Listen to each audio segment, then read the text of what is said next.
having us down to the Luncheon again. It's always a great event, and you know, our season is gotten off to a great start, best in program history, and we're very, very proud of where we're at after only having football since 2002. Was our first year of even having a football team at Endicott.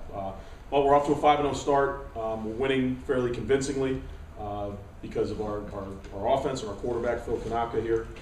But it's truly a team effort. We've got players. This is really a very, very talented team, a senior-laden team that I think is really firing on all cylinders right now.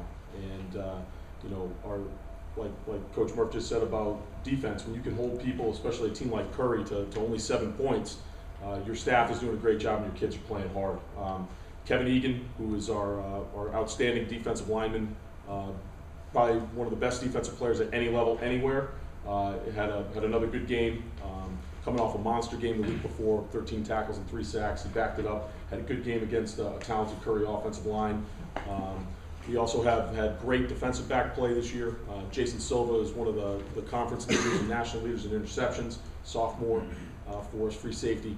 Have really kind of led the charge defensively for us. Offensively, you're going to hear a little bit about Phil in a second, but Mike Lane, our outstanding senior tailback, 4-time all-conference player, leads the conference in rushing with over 800 yards in 6 games. We've got a really talented wide receiver, Mike Murphy from Chelmsford. Murph caught 202 yards of passes last week, 7 catches for 202 yards, school record. And you know, the whole thing was kind of put together by Phil, who had his best game to date, broke his own single-game passing record, threw for 385 yards and 5 touchdowns. 350 and 4 of those touchdowns were in the first half alone. So it was a pretty complete game out of our senior signal caller. So I'd like to take this opportunity to present Phil with the Gold Helmet Award this week for his efforts against Curry, and Phil Kanaka.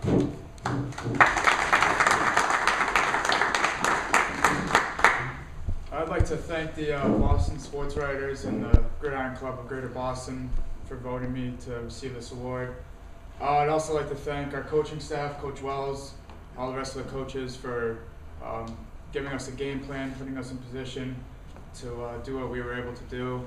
And the rest of my teammates, without them, guys up front blocking, and the great skill guys we have catching the ball makes my job a lot easier than it has to be, so thank you.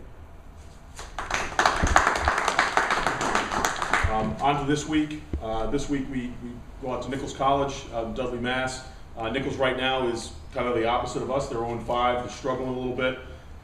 Extremely young football team. A lot of really talented kids, but they're freshmen and sophomores predominantly. New staff with Coach Loney out there, so they're trying to get some things established, and they have improved every week. So you know, I look at how they played Plymouth State last week in a tight game against a good football team. So we have our hands full to be able to travel twice on the road, to keep our guys focused and keep their eyes on what's important is key to this game. But to their credit, Phil and the rest of the guys, Phil's a captain for us, they've really been able to kind of take it 1 week at a time. They just look at this as week 6, and they play every game like it's the game of the week, and that's all it is. And so I give all credit to my players and my staff. They're doing a great job, and we're looking forward to kind of keeping this thing rolling the rest of the season. Thank you.